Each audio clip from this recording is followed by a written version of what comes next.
What nobody else will tell you about Kenzie, this IPL hair device that everyone seems to be using, influencers talk about it all the time.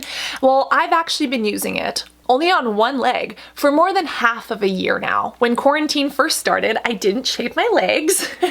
And then I decided to see A, how hairy I could get them, and then B, what would happen if I IPL'd them off. Because honestly, I see a ton of influencers promoting this and I didn't know if it was legit or not. And after I have used this regularly for such a long time, there are some insights that I have found through my own personal experience that other people just don't talk about. Like, they don't tell you, and I don't know why they don't bring these up. Because I feel like A, if you're interested in IPL at all, you should know this, and then B, if you're specifically interested in the Kenzie, you should be prepared for these things and know what you're getting yourself into. A lot of people say that Kenzie is over-sponsored. I can understand that. Again, when I was first watching all of these influencers, I thought that they were BSing me. I didn't think it was real. And then especially the first couple weeks, I was like, what's going on? And it wasn't until, what was it, maybe 6 or 8 that I was like, ooh, my hair is growing back slower. And again, because I'm only doing one leg and taking pictures and video, I can actually see the difference. So over-sponsored or not, today I will be telling you what nobody else does about the Kenzie. And this video is in partnership with Kenzie, meaning that they have a discount code for you. However, that does not change my personal experience, my before and after photos, and some of these things that I feel you should definitely know before jumping in. The first, which I feel like influencers say, but they don't always get it across, is that this is not a laser. Lasers and IPL are very different. IPL is intense pulsed light. We spoke about it in that other video, but on the electromagnetic spectrum, visible light is a very tiny portion of what there actually is. And intense pulsed light is this intense light that we can see. Laser is different. It is only one wavelength, one really strong beam that targets the skin. And it is something that you need to be trained for. We do it in dermatology clinics, in offices, and in professional settings, but never at home. And IPL and laser are different. There are different side effects. There are different uses for them. But IPL, especially in these handheld devices, is safe to do at home, whereas laser is not. Think of laser as literally a laser pointer, how focused it is, and think of IPL as like a flashlight, something that's a little bit more broad. The other thing that people don't mention is that I find it doesn't work well on my knees or my ankles. When you are using this, again, you are either holding it down and kind of pulling it up or down the leg, and I personally have a little bit more of like a bony kneecap, bony ankles, and because of that, it is hard to get this flush onto the skin. Just based on that, and based on the literal months, half a year that I've been doing this, I'm not targeting those areas as much as the other general area on my leg. And therefore, I've noticed that my kneecap and my ankle on that side still grow hair pretty intensely, which is actually kind of weird to see when I look down, because I'm like, oh, you can actually see the stark contrast of how this has slowed down or stopped hair growth versus my wonky ankles. I wish that people would have told me that, because then, you know, I could pay more attention to the ankle and the kneecap and like really hyper focus on that, but I just find it a little bit more difficult to do so. And again, you can actually do it properly when you're trying, whereas no one told me that, so I didn't pay that special attention, and now I am paying the hairy consequences that literally stick out between the bottom of the hem of my pants or scrubs and the rim of my socks. Yeah. The other thing is how fast it starts to work. This is of course going to be different for everyone. I have a very mixed background. Mi padre nació en Argentina. Mi mamá es de Italia. We've got like a whole mix of stuff from Chinese to I think Egyptian to Northern Europe to a whole amalgamation of stuff.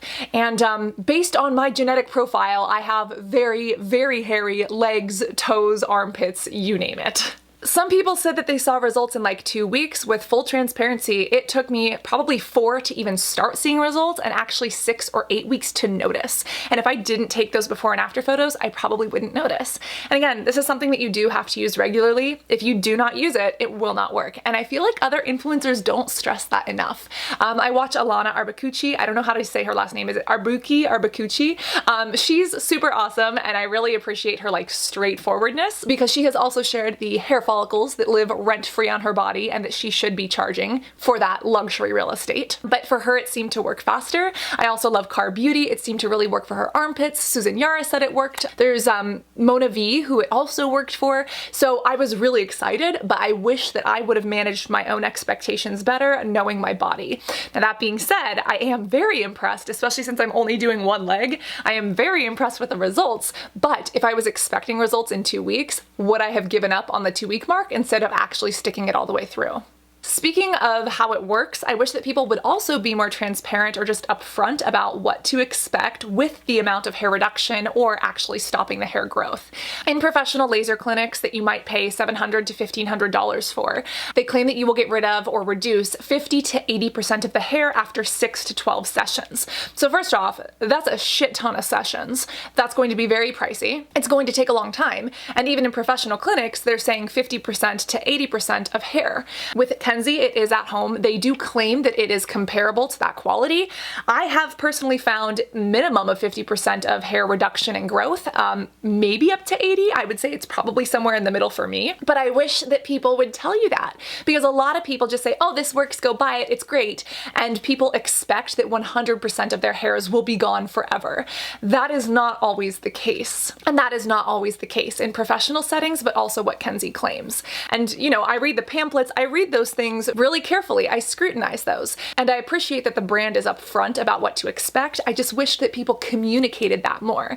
So could you get 100%? Maybe, especially if you do stick to it, because again, you have to use it in order for it to work. However, I think that somewhere between the 50 and 80%, especially if you're using it over 12 weeks, is more realistic. If you use it for 24 weeks or more, which is what I'm approaching, you might see, you know, more long-lasting and better results. And at this point, I literally can see how fast one of my legs' hairs grows versus the other, especially on the ankle, and mine personally comes back thinner at this point. Again, I'm not done. I'm going to continue using this and keeping you updated. But it is really interesting to see how the hair is thinner, how it is softer, and how it's not coming back as quickly or as vigorously. But again, I wish that other people would talk about that a little bit more. Other people don't always talk about razor bumps, shaving, and razor burn.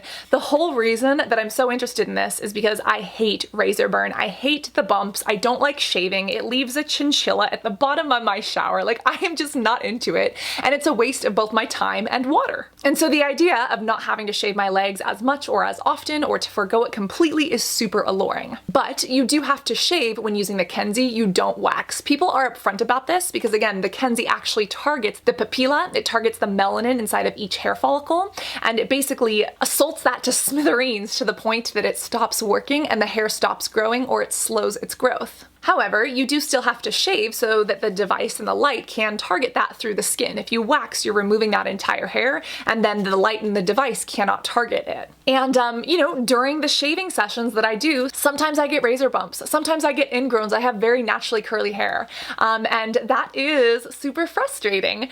It has gone down, which is great, but I wish that people would have prepared me for it, because you do shave in between your sessions to make sure that this is working properly. Now, the one thing that is great is that if you do get razor burn or specifically ingrowns, you can exfoliate, and that helps pretty well. I've currently been using a glycolic acid body scrub from Sandra Lee MD. She's Dr. Pimple Popper here on YouTube. I love it for my KP and, yes, for my ingrown hairs and razor bumps, and that has actually been working very well for me, you know, which I would recommend. But again, I wish that other people would have said that a little bit more upfront if they dealt with it, because it was an unexpected surprise for me. People also tend to mention the fact that you cannot use the Kenzie with all skin types and skin colors. There are certain skin colors that cannot and should not use this, but people don't always go into the details. For instance, this device, the light targets contrast, so you want to make sure that you have hairs that are darker than the skin so that the device can see this and can target it. People talk about that, and even in the Kenzie box and in like the little pamphlet, they show which skin types it works for. They claim everyone up to a Fitzpatrick 5, so a Fitzpatrick type 6 should not use this, which is true. However, most people don't talk about the other options for people who do have black melanated ebony skin. I think that's important because people with every single skin type are going to want different options, and just telling someone that they can't use it without giving an alternate option, it just feels exclusionary, which I don't like. I did some research and found out that Kenzie is working on radio frequency, which can work. In office, there is YAG and Alexandrite lasers that do work very well, and again, if you do have black melanated skin, you can go to a dermatologist, board certified, you can go to a laser clinician, and they can guide you on that. But I think that's important to call out, because otherwise it just feels exclusionary, and it's like, okay, like, you know, someone's being left out yet again. The other thing that people don't talk about is that it's not just certain Fitzpatrick types that can't use it, but there's certain skin types that scar that shouldn't use it. If you are prone to keloid scarring, you should not use this device. And if you are super prone to hyperpigmentation, especially if you've ever waxed or had trauma to the skin that leaves behind a dark mark for 6 months to a year or more, you should speak with a dermatologist before doing something like this over the counter. You don't want to irritate the skin and cause hyperpigmentation as a result, because sometimes your beautiful little skin cells, your melanocytes, get a little bit too irritated, hot and bothered. They make a little bit more melanin, and it can show up in these pigment spots in uneven ways. And especially if you are prone to keloiding, you don't want to get a raised scar by causing damage to the skin, especially if you do Kenzie over a wound, like I don't know, like a shaving cut. So please keep that in mind. No one else talks about this, but if you are on antibiotics like minocycline or tetracycline or doxycycline or even clindamycin, if you are on blood thinners, Coumadin, warfarin, you should not be using the IPL device. You need to see a physician and get cleared by your doctor first. If you're on blood thinners and using a device like this, you could have bleeding, capillary bleeding underneath the skin. You could have a hematoma. You don't want to do that. And especially if you're on antibiotics, you are light sensitive, and this is literally intense pulse light. So if you are on either of these medications, get cleared by your doctor. And I think that's really important to state, because I don't see that being said in a lot of other videos that are talking about experiences with this product. Speaking of antibiotics, some people are on them for infections, and some people are on them for acne, such as acne you get on the face. And apparently Kenzie can be used on the face for things even like acne. Now, personally, I have not used this on my face. I do not have results on my face because I have not tried it. I also haven't seen a lot of other people talk about it. I think maybe Alana did in a video or two. She also did the back of her neck. But I don't hear a lot of people talking about this being used on the face. The brand specifically says that it can be, and as long as you are a candidate and have the right hair type that's growing, I would be very interested in seeing someone who does their face and seeing their before and after, because right now I feel like people aren't talking about it as much as they should, or as much as I personally would like them to. And speaking of the face, you know that the most important part of a skincare routine is SPF, your BFF. And although we've talked about that a lot on this channel, most of the videos that I watch on this product don't talk about the use of SPF. If you're using this on your face, even if you're using it on your legs or somewhere else that does see the sun, you want to make sure to be following up with a sunscreen just to be safe. You should be using sunscreen every single day, especially if you are in direct sunlight or sitting in window sunlight. But in addition, especially after you have freshly shaved, which is a form of exfoliation on top of this, please put that SPF on. Your skin will thank you. The other thing that literally nobody mentions is their return policy. And this is actually something that I appreciate.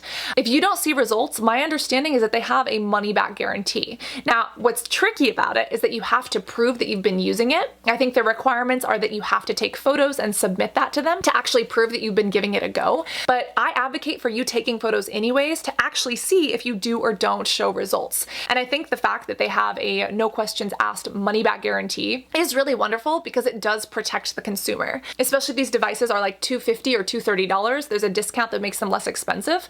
And that's definitely not as much as the $700 or $1,400 that you'll pay in office. But still, $200 is a hefty chunk of change. And I feel it's nice to know that if something goes wrong, it can be returned. That's the other thing that people don't talk about, is some people said that theirs heats up. This is supposed to have 10,000 flashes, which is supposed to be a lifetime of flashes. Again, I've been using mine for almost half a year now, and I have not had mine heat up uncomfortably or cause burns to the skin. There are rare instances. There was one girl who claimed that she had gotten burns from a device like this that heated up too much. However, you also have to look at, was she on antibiotics? Was she exfoliating? Was she not using a sunscreen? Like, what were the details within that were happening? And the good thing is that if this is defective, money back. The other thing that nobody tells you is that you should not pay full price. I'm probably going to get in trouble for saying this, but it's true. Please never pay full price for this device. There are so many coupon codes for this that get you like $50 off that you should not be paying retail. Again, Kenzie has given me one that I've used in the past. I would highly recommend using that, but if you don't want to use mine because you don't like the fact that I only did one and showed my before and afters, if you do not appreciate the content I create, I respect that. And Kenzie does have other codes on their website. All these other influencers that I watch and love do have codes too. And again, as long as you are using a code, as long as you are not paying full price, then I'm happy. But if you just go purchase this without plugging one of those in, don't do it, because they are so readily available. Why not pay less? I have been keeping Snapchat and Instagram updated on my hair removal. If you guys see, sometimes I post my little flashies every now and again.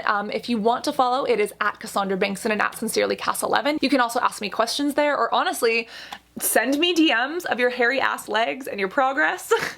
I appreciate those kind of conversations. Again, I'm not a dermatologist, so I do not diagnose skin conditions or things like that. But if you ever want to chat with me about skincare, about hair removal, etc., I try to dedicate at least a couple of hours a week to going through my Instagram DMs and my snaps to help other people feel empowered by their beauty. I will continue using this and keeping you updated, especially at the 9-month and the 1-year mark. Oh my god, the 9-month mark. Can you imagine using a product for longer than it would take you to have a baby? I mean, I guess I can. I don't know. Hopefully I'm not having a baby anytime soon. I don't have to worry about having a baby. My brain does funny things. Anyways, I will be keeping you updated on my progress. Again, I am only doing one leg because I want to isolate my variables. I want to see a difference. But already I have noticed that my hair grows back thinner, it grows back less, and it is not as dark, which is very interesting. It has decreased as well. I don't know the percentage because I haven't sat there and actually counted the little follicles from one picture to another. But if someone wants to do that with me, it could be a fun Thursday evening live stream for you and I to indulge in, because if you didn't know, we live stream every Wednesday at 7 a.m., Thursday at 7 p.m., and Friday at 5. There's a coupon there if you want it. If you have other questions, and if there's other things I didn't mention, leave them in the comments. And overall, remember to be beautiful both inside and out. I love you, and I cannot wait to see you and all of your hairy bits in this next video. Also, here's the one if you really want to relive that moment of me aggressively shaving my legs. Love you guys. Bye.